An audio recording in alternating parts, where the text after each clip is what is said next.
Mic on. All right, we are pleased to be joined by sponsor invite Rachel Kuehn. Rachel, just talk about the level of excitement, some thoughts and feelings being able to play here at Pelican Golf Club. Yeah, I'm incredibly thankful for the opportunity to be here. It's not every day that as an amateur you can compete against some of the best players in the world. So I'm incredibly appreciative of the chance to be here. I got the chance to play the golf course for the first time yesterday. The condition's amazing, and I'm definitely really excited to get the week started. I feel like Thursday can't come soon enough. Absolutely.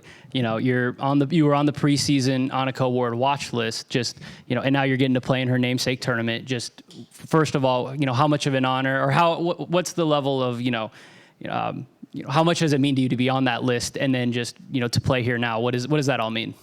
Right. I was telling someone earlier, anything that is associated with Annika Sorenstam, it's just taken to the next level. What she's done for the game of golf and what she does to give back to it, I think is incredible.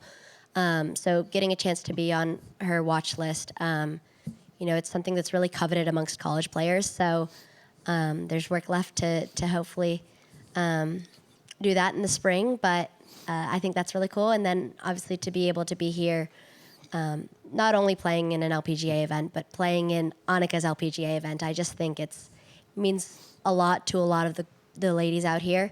And I'm just incredibly excited and incredibly thankful. Absolutely. And I think Jeremy has a little note for you. Yeah, you are actually on Thursday. The end of the season watch list is coming out Thursday, so you are on that end of season watch list for the ANNIKA Award for next year. And kind of following up on that, if you saw on the drive, so the ANNIKA Award trophy is out there on the driving range. Annika's been kind of one of your idols and mentors, kind of like what Matt said. So, what does it mean to you to be, also, in your 5th year at Wake and coming off of your big win at the East Lake Cup last week, to be in that kind of the top echelon of women's college golf, which is kind of what ANNIKA is trying to push forward for the next generation of players? Yeah, I mean, I didn't know that, so that's really cool to find that out. But I've been lucky to be on that watch list before, and I think, hopefully it's something to go out, and I know every girl covets that trophy. So it's something to go out and to play for this spring. But I think what you said is exactly right. Her attaching her name to that award makes it mean all the more, and it's something that only a handful of players can say they've won. And to see the trophy out there on the driving range, because I definitely spotted it while I was putting. I just think it keeps everything in perspective of what you're working for long term, and of course, every week you want to come out and play your best golf, but it reminds me, and I think a lot of people, of the longer term goals too. Absolutely.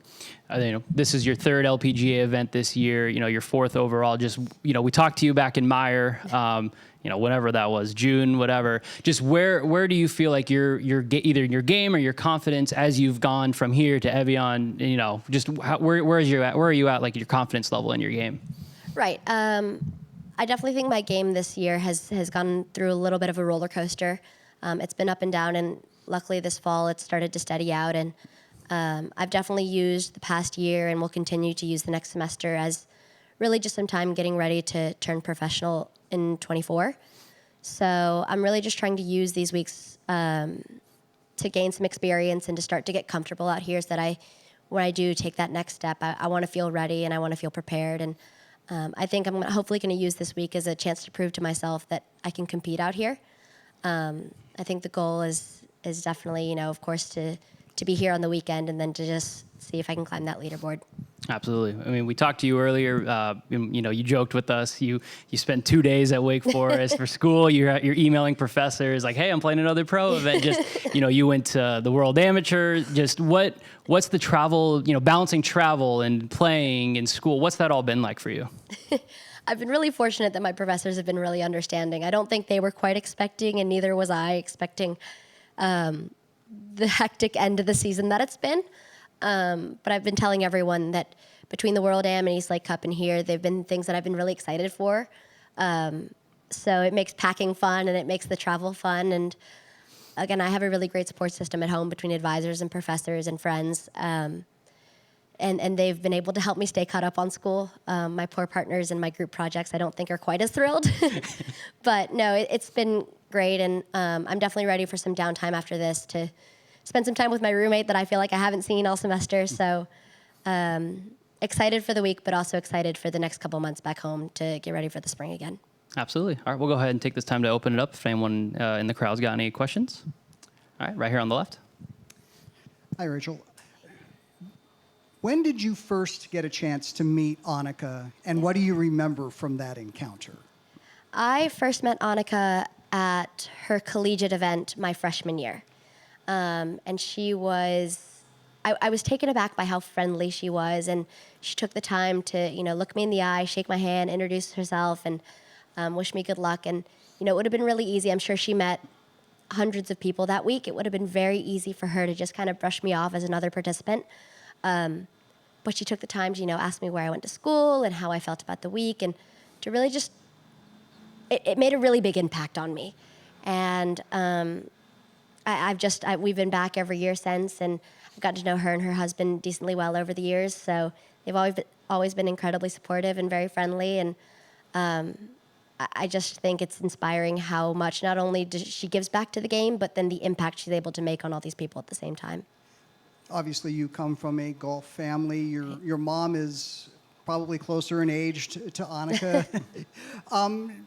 Did your mom kind of give you any sort of insight into ANNIKA from times that they may have crossed paths? And did that make meeting ANNIKA any easier when the time came? I think it was something growing up in a golfing household. I was never really, I didn't have to have anyone explain ANNIKA Sorenstam to me. I just kind of knew. I knew that she was the greatest female and arguably the greatest golfer of all time. And I was definitely very starstruck when I met her.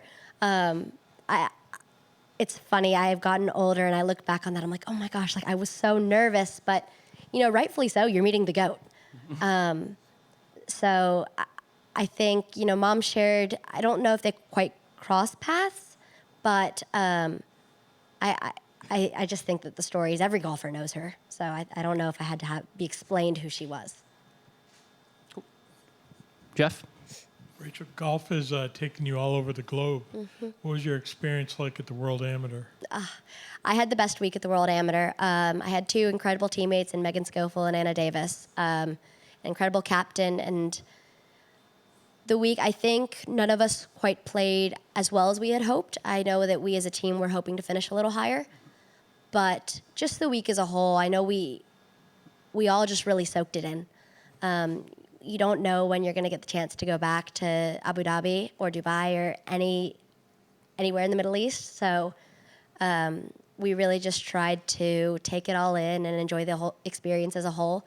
And even though the golf wasn't, quite as wasn't quite what we had hoped for, I know we all just really enjoyed the week, and to get closer to those girls was really fun. And any chance to represent your country is just really special. And I'm glad I went, and I'm glad I could make it work with my college season too. And what have you learned about yourself and your game in these handful of LPGA events you've played? I think every LPGA event I've been fortunate enough to play, I've learned something new, whether it's about handling just how new the situation is to me. There's a lot of people here. You don't see that at college events. It's normally just team members and coaches. So I was kind of taken aback the first time I walked on the range and saw all the reps and everything. It was just, there was a lot going on. So kind of learning how to handle that, and then learning how to really just focus on my golf when I got on the golf course and not let any of the outside distractions. It's something I think I'm still working on. And I think I have a long way to go and a lot to learn, but I think every week I get the chance to do it, I'm learning something new. I'll ask you finally, what's the biggest challenge balancing, we see the golf side of it, balancing the academic side of it and putting the time in, getting the practice time. What's the biggest challenge? I think the biggest challenge is just, there's just not enough hours in the day sometimes.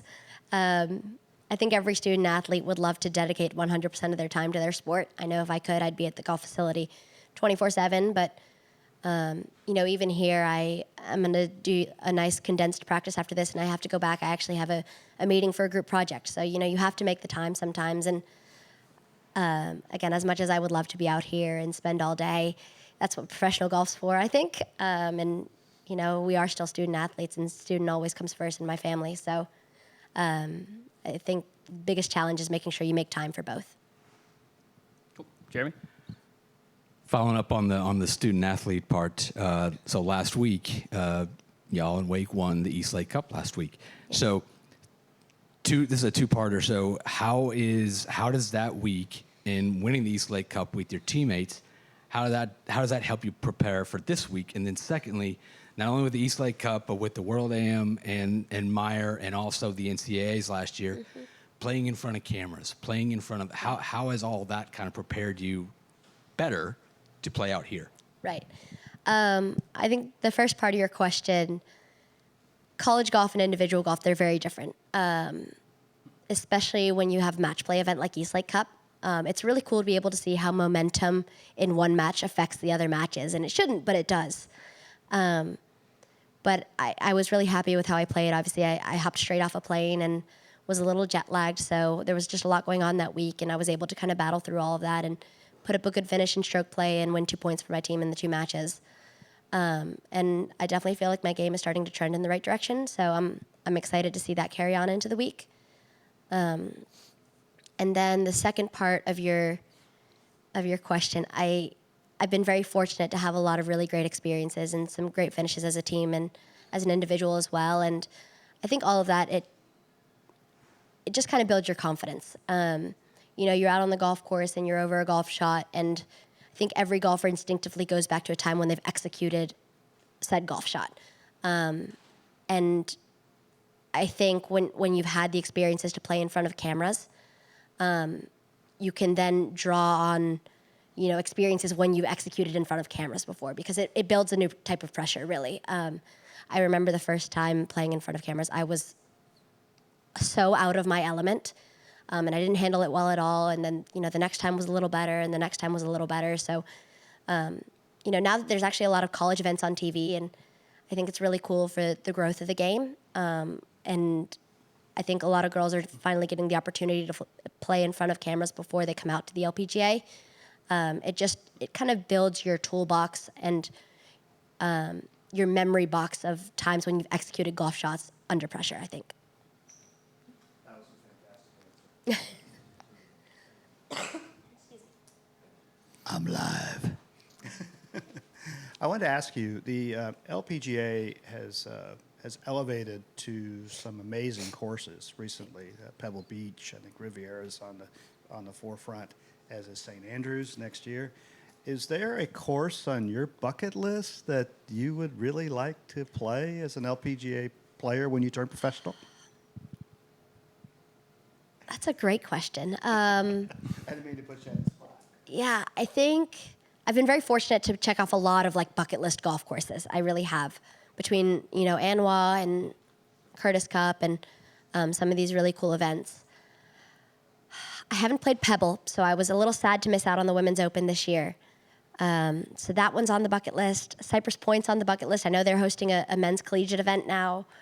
I haven't played much over in the UK, so anything over there, St. Andrews, all of that. Oh gosh, I don't know if I can pinpoint one. Course down in South Georgia that you might want to, they play it every April. They play the Augusta National. I've played Augusta National, but they host that women's amateur event every year.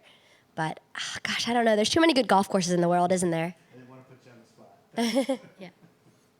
All right. Well, one last one right over here.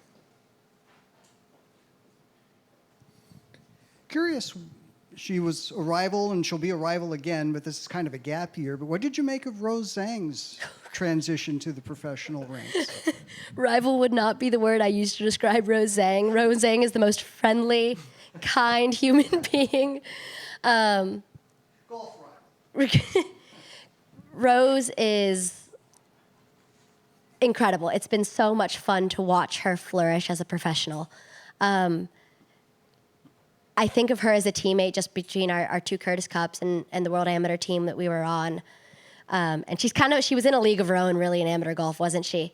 So to watch her, win her pro debut and to make the Solheim Cup team, I feel like I'm her biggest cheerleader from back home. But it definitely, I think it's been inspiring to a lot of girls that are still amateur, knowing that if Rose can go out and do that, then we can go out and compete too. And I don't think she realizes the impact that it's had on a lot of us that are still in college. So I'm always rooting for her and taking confidence from what she's done. And I haven't even done it, but knowing if she can do it, then, gives me a chance to think that I can go out and do it too. All right. I think that'll do it. Thank you so much, Rachel. Yeah, thank y'all.